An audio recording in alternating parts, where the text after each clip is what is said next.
ଜାତୀୟ ପଞ୍ଚାୟତ ପୁରସ୍କାର ଘୋଷଣା। 5 ବର୍ଗରେ ଓଡ଼ିଶା ପାଇବ ପୁରସ୍କାର। ଭାରତ ସରକାରଙ୍କ ପଞ୍ଚାୟତରାଜ ମନ୍ତ୍ରଣାଳୟ ପକ୍ଷରୁ ଜାତୀୟ ପଞ୍ଚାୟତ ପୁରସ୍କାର 2025 ଘୋଷଣା କରାଯାଇଛି। ଓଡ଼ିଶା 5ଟି ବର୍ଗରେ ପାଇବ ପୁରସ୍କାର। ଶ୍ରେଷ୍ଠ ଜିଲ୍ଲା ପଞ୍ଚାୟତ ପୁରସ୍କାର ବର୍ଗରେ ଗଞ୍ଜାମ ମନୋନୀତ ହୋଇଛି। ବିଭିନ୍ନ ବର୍ଗରେ ପୁରସ୍କାର ପାଇଁ ଦେଶର 42ଟି ପଞ୍ଚାୟତକୁ ମନୋନୀତ କରାଯାଇଛି। ଆସନ୍ତା ଜୁନ୍ 3 ତାରିଖରେ ନୂଆଦିଲ୍ଲୀରେ ଅନୁଷ୍ଠିତ ଏକ ସମାରୋହରେ ପୁରସ୍କାର ବିତରଣ କରାଯିବ। 9ଟି ଦୀର୍ଘସ୍ଥାୟୀ ବିକାଶ ଲକ୍ଷ୍ୟ ପୂରଣ ଦିଗରେ ଉଲ୍ଲେଖନୀୟ ପ୍ରଦର୍ଶନ ଲାଗି ମନୋନୀତ ପଞ୍ଚାୟତଗୁଡ଼ିକୁ ଦୀନଦୟାଲ ଉପାଧ୍ୟାୟ ପଞ୍ଚାୟତ ବିକାଶ ପୁରସ୍କାର ଦିଆଯିବ।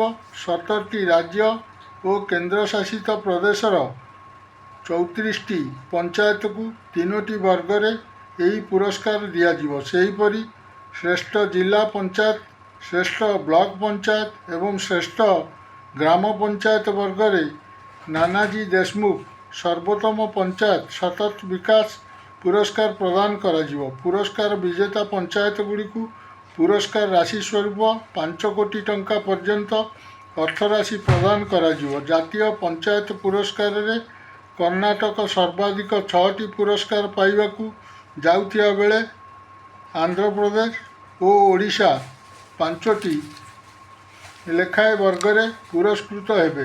ଗଞ୍ଜାମ ଜିଲ୍ଲା ଛତ୍ରପୁର ବ୍ଲକ ପୋଟଲମପୁର ପଞ୍ଚାୟତ ସୁସ୍ଥ ପଞ୍ଚାୟତ ଭାବେ ପୁରସ୍କୃତ ହେବାକୁ ମନୋନୀତ ହୋଇଛି। ଏହି ପଞ୍ଚାୟତକୁ ତୃତୀୟ ବର୍ଗରେ 25 ଲକ୍ଷ ଟଙ୍କାର ପୁରସ୍କାର ରାଶି ମିଳିବ। ଜଳ ସ୍ୱଚ୍ଛଳତା କ୍ଷେତ୍ରରେ ଉଲ୍ଲେଖନୀୟ ପ୍ରଦର୍ଶନ କରିଥିବା କେନ୍ଦୁଝର ଜିଲ୍ଲା ଚମ୍ପୁଆ ବ୍ଲକର ପଡ଼ୁଆ ପଞ୍ଚାୟତକୁ 50 ଲକ୍ଷ ଟଙ୍କାର ପୁରସ୍କାର ରାଶି ଦିଆଯିବ। ସ୍ୱଚ୍ଛ ଏବଂ ସବୁଜ ପଞ୍ଚାୟତ ବର୍ଗରେ ତୃତୀୟ ସ୍ଥାନ ହାସଲ କରିଥିବା ସୁନ୍ଦରଗଡ଼ ଜିଲ୍ଲା ଲାଠିକଟା ବ୍ଲକର ହାତୀବନ୍ଧ ପଞ୍ଚାୟତକୁ 37 ଲକ୍ଷ 50 ହଜାର ଟଙ୍କାର ପୁରସ୍କାର ରାଶି ମିଳିବ।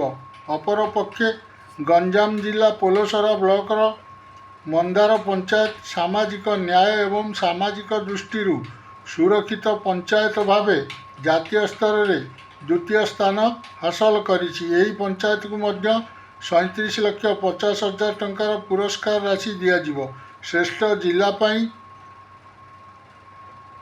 ଶ୍ରେଷ୍ଠ ଜିଲ୍ଲା ପଞ୍ଚାୟତ ବର୍ଗରେ ଗଞ୍ଜାମ ଜାତୀୟ ସ୍ତରରେ ଦ୍ୱିତୀୟ ସ୍ଥାନ ହାସଲ କରିଛି।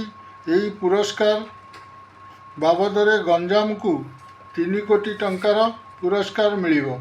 ଦେଶର ଗ୍ରାମାଞ୍ଚଳରେ ସମାବେଶୀ ଅନ୍ତର୍ଭୁକ୍ତିମୂଳକ ଏବଂ ଦୀର୍ଘସ୍ଥାୟୀ ବିକାଶକୁ ପ୍ରୋତ୍ସାହନ ଦେବା ଲାଗି ପଞ୍ଚାୟତରାଜ ମନ୍ତ୍ରଣାଳୟ ପକ୍ଷରୁ ଜାତୀୟ ପଞ୍ଚାୟତ ପୁରସ୍କାର ପ୍ରଦାନ କରାଯାଇ ଆସୁଛି। ଏହି ପୁରସ୍କାର ମାଧ୍ୟମରେ ଶ୍ରେଷ୍ଠତ୍ୱ ପ୍ରଦର୍ଶନକାରୀ ପଞ୍ଚାୟତଗୁଡ଼ିକୁ ଜାତୀୟ ସ୍ତରର ମାନ୍ୟତା ଏବଂ ଆର୍ଥିକ ପ୍ରୋତ୍ସାହନ ମିଳିଥାଏ।